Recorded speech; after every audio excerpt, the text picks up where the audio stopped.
பழம்பெரும் திரைப்பட நடிகை திருமதி சரோஜாதேவி அம்மா அவர்கள் வயது மூப்பின் காரணமாக தனது 87ஆம் வயதில் இன்று காலமானார். அபிநய சரஸ்வதி, கன்னடத்து பைங்கிளி என்றெல்லாம் நம்மால் அன்புடன் அழைக்கப்பட்ட இவர் 1938ஆம் ஆண்டு ஜனவரி மாதம் 7ஆம் தேதி பிறந்தார். தமிழ், தெலுங்கு, கன்னடம், ஹிந்தி போன்ற மொழிகளில் 200க்கும் அதிகமான திரைப்படங்களில் நடித்துள்ளார். 1955ஆம் ஆண்டு மகாகவி காளிதாஸ் எனும் கன்னட திரைப்படத்தில் நடித்ததுதான் இவர் நடித்த முதல் திரைப்படம். திரு எம்.ஜி. ராமச்சந்திரன் அவர்களால் தமிழில் நாடோடி மன்னன் திரைப்படத்தில் அறிமுகப்படுத்தப்பட்டார். தமிழில் தொடர்ந்து பல திரைப்படங்களில் நடித்து வந்த இவர் திரு எம்.ஜி. ராமச்சந்திரன், திரு சிவாஜி கணேசன் ஆகியோருடன் தான் நிறைய திரைப்படங்களில் நடித்துள்ளார். 1955 முதல் 1984 வரை இவர் 161 திரைப்படங்களில் கதாநாயகியாக நடித்துள்ளார். 1958 முதல் 1966 வரை 26 திரைப்படங்களில் திரு எம்.ஜி.ஆர். அவர்களுடன் ஜோடியாக நடித்துள்ளார். அதேபோல 22 திரைப்படங்களில் திரு சிவாஜி கணேசன் அவர்களுக்கு ஜோடியாக நடித்துள்ளார். தவிர தமிழில் ஜெமினி, முத்துராமன், ரவிச்சந்திரன் போன்றோருடனும் இவர் நடித்துள்ளார். 2009ஆம் ஆண்டு ஆதவன் திரைப்படத்தில் நடித்ததுதான் இவரது கடைசி தமிழ் திரைப்படம். பிறகு 2019ஆம் ஆண்டு கேமியோ ரோலில் ஒரு கன்னட திரைப்படத்தில் நடித்தார். பி. சுசீலாம்மா அவர்கள் தான் திரைப்படங்களில் இவருக்கு அதிகமான பாடல்களை பாடியவர். இவர் திரைப்படங்களில் நடித்துக் கொண்டிருந்த சமயத்தில் மிகவும் புகழ் பெற்றவராய் இருந்ததால்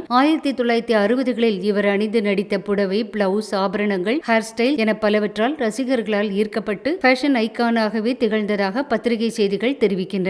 இவருக்கு தொடர்ந்து தமிழ், கன்னடம், தெலுங்கு, இந்தி போன்ற திரைப்படங்களில் ஷூட்டிங் இருந்து கொண்டிருந்ததால் இவருக்காய் ஹீரோக்கள் தங்கள் நேரத்தை மாற்றிக் கொள்வார்களாம். திரைப்படங்களில் நடிக்கும் போது சரோஜாதேவி அவர்களின் தாயார் கூறிய டிரெஸ் கோடை எப்பொழுதும் கடைபிடித்தாராம். திரைப்படங்களில் பெரும்பாலும் இவரது சொந்த ஆபரணங்களையே அணிந்து நடித்ததாய் கூறியிருந்தார். பத்மஸ்ரீ, பத்மபூஷன், கலைமாமணி, வாழ்நாள் சாதனையாளர் விருது உள்ளிட்டவையுடன் தென்னிந்திய மொழிகளில் நிறைய விருதுகளை பெற்றுள்ளார். 1967ஆம் ஆண்டு மார்ச் 1ஆம் தேதி ஸ்ரீ ஹர்ஷா என்கிற என்ஜினியரை இவர் திருமணம் செய்து கொண்டார். திருமணத்திற்கு பிறகும் இவர் திரைப்படங்களில் நடிக்க அனுமதித்ததோடு வருமானத்தை முதலீடுகளில் இடவும், சொந்தமாக தொழில் தொடங்க என பலவற்றில் உறுதுணையாய் இருந்தாராம். 1986இல் இவரது கணவர் ஸ்ரீ ஹர்ஷா காலமானார். தற்போது சரோஜாதேவி அம்மா அவர்கள் பெங்களூரில் தன்னுடைய குடும்பத்தாருடன் வசித்து வந்த நிலையில் வயது மூப்பின் காரணமாக இன்று காலமாகியுள்ளார். இவர் மறைந்தாலும் இவர் நடித்த திரைப்படங்களின் வாயிலாய் நம்முடன் வாழ்ந்து கொண்டிருக்கிறார். நான் பார்த்ததிலே அவள் ஒருத்தியை தான் நல்ல அழகி என்பேன், நல்ல அழகி என்பேன்.